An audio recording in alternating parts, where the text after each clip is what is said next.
Good morning, children. So now let us start the topic. Topic is force. So once I'll read for you. Force. We push or pull an object in order to move from one place to another or change its shape. The push or pull acting on an object is called force. Force help us to move an object, stop a moving object, lift an object, change the direction of a moving object, change the shape of an object. Kinds of force.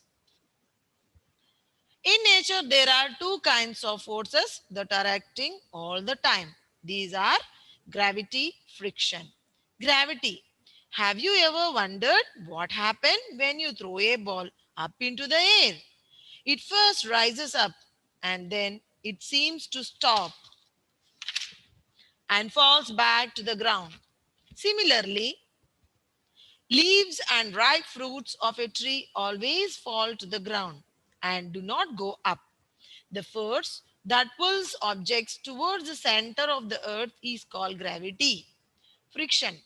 When a ruler is pushed on a table, it stops after moving a certain distance. It stops because of friction. The force that is present when two things are in contact with each other is called friction. If there is no friction, anything that starts moving will never stop. On the other hand, if there is too much friction, nothing will move. Some of the common examples of friction in our daily life are given here. The soles of our shoes, slippers, and the tires of vehicles have rough surface to avoid skidding. Very smooth roads can make the vehicles get out of control and skid, causing accidents. So, the roads are made rough to increase the friction.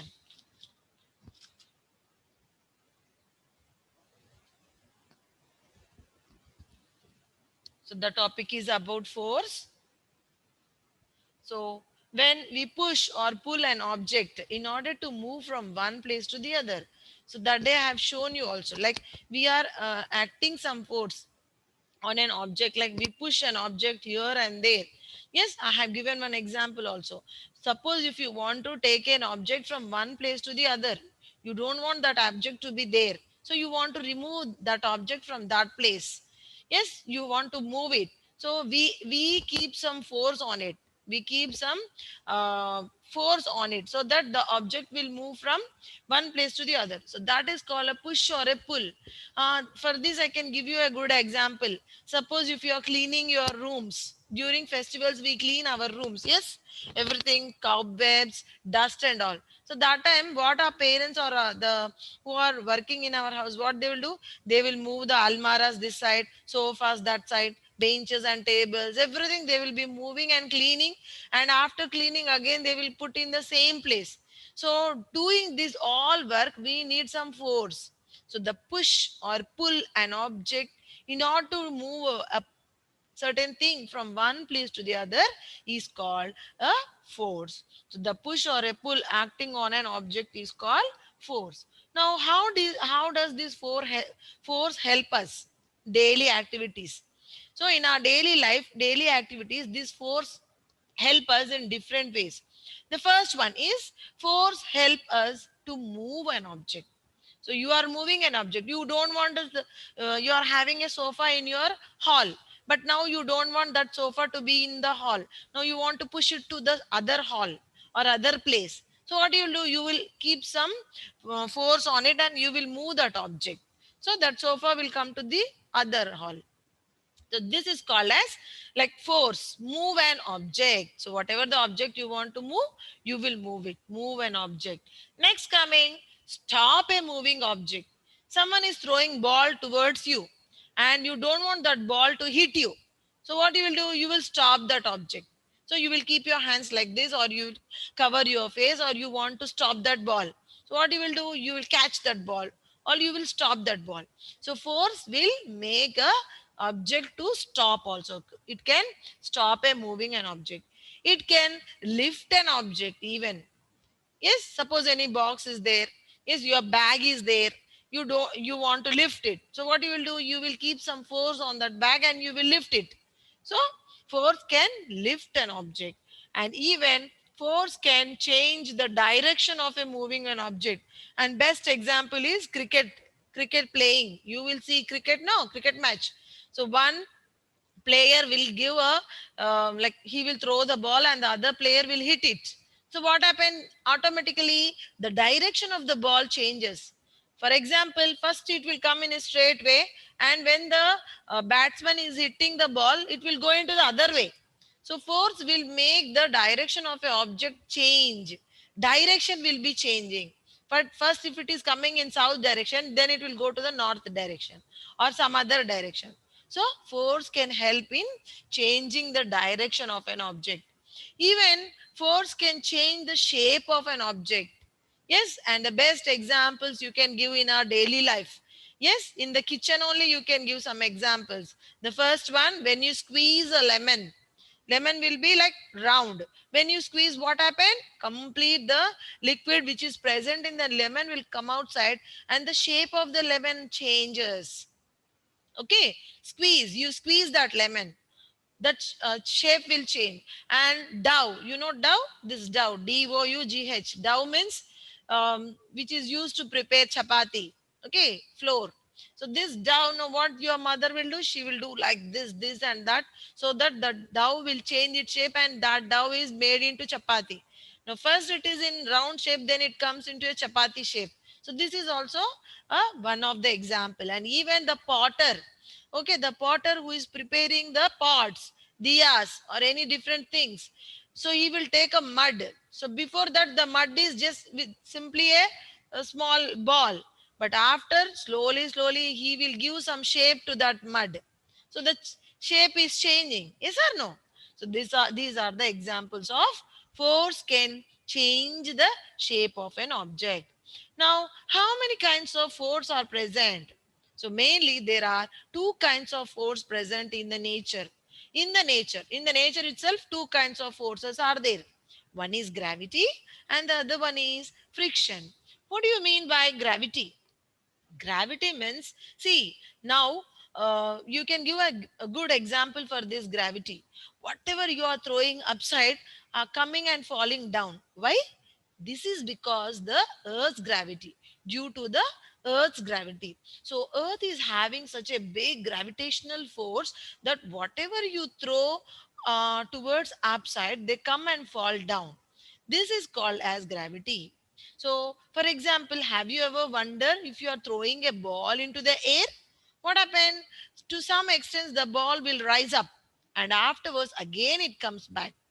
Okay, so this is called as gravity. See, yes, it is a type of force that pulls everything towards the ground, and Earth is having such gravity. Yes, next. Similarly, leaves. Yes, the leaves which turn. So the green color leaves will not fall, ma. When the green color leaves change into yellow color, that time automatically the leaves will fall down. Autumn season we see. Yes, trees shed their leaves. So what happened? The yellow color leaves will fall down.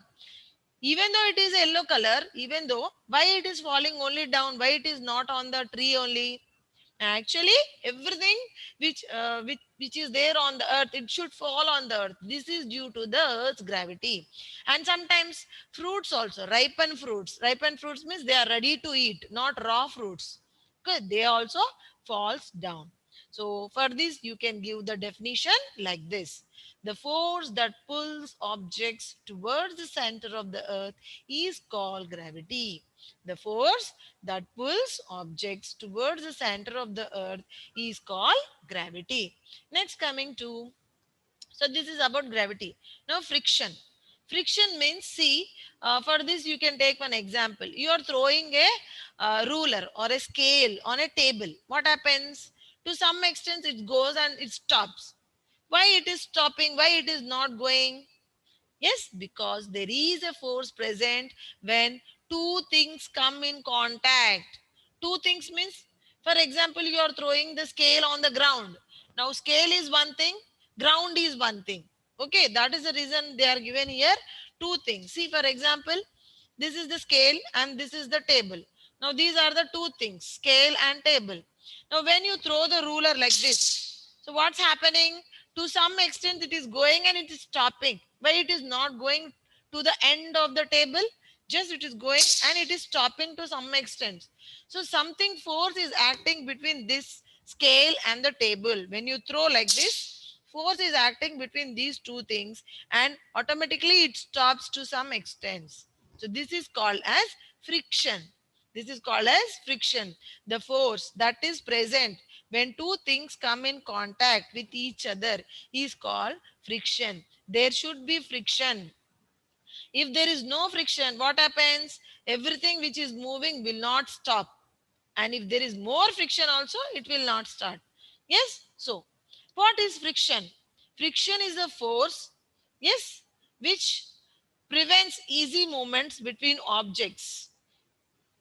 If there is no friction, anything that starts will never stop. For example, you can take the roller skates. So they will be having round things and they will be moving. And if you stop only, it will stop. Otherwise, it will not stop. So friction should be. So that's why you can see here, skating rounds are made smooth, but not that much smooth. Somewhat rough also it will be. Okay, this is because to avoid friction. If more smooth will be no, so once you will start, it will not stop. That is the reason the skating grounds. You have seen the skating ground no in our school. So it is there the skating ground. So it is somewhat rough only. Why? To avoid this stopping. Like when the object starts moves, it never stops. So if there is no friction, that is the reason. On the other hand, if there is too much friction, nothing will move. Too much friction means the area which should be like that much, not that much rough. It should be little bit smooth and little bit rough. That is the thing. So that is called as friction. And some of the common examples of friction in our daily life are, for example, you can give soles of our shoe. Soles means down part. They are not that much soft. Why? If they are that much soft, we will fall down. And slippers also, you can see down the slippers, it will be somewhat rough. Tires, yes, see like this. Okay, and that's the reason you can observe one thing, children. The car or the bike which is having new tires, they will not skid. But the other means the old bikes or the old cars, if the tires are not that much rough, they become smooth, they will skid easily. That is the reason, like frequently, not frequently, like according to the purchase of the time. For example, you have purchased the bike in 2015, so at least once in a 3 years you have to change the tires, because the tires will become smooth. And what happens? You may skid. The tire will not have grip. So that is the reason. So every 3 years or every 4 years, according to the convenience, according to the tire validity, they will be changing the tires for the cars and different types of vehicles. Even our chappal also, we will be changing frequently. Why? Because due to this only, due to friction. Very smooth means we will fall down. So very smooth roads can make the vehicles get out of control and skid, causing accidents. That's the reason the roads also made rough to to increase friction. Okay, children? Very smooth roads means again same problem. Car tires and with the roads, they may be causing skidding and they may lead to the accidents. That is the reason we see no our roads. Yes, they are not that much smooth and they are not that much hard. Friction is there for that roads. And these are the roads. See, like this it will be. Not that much smooth and not that much hard. The vehicle should go in a proper way. So this is about your force. And tomorrow I'll explain you work and energy.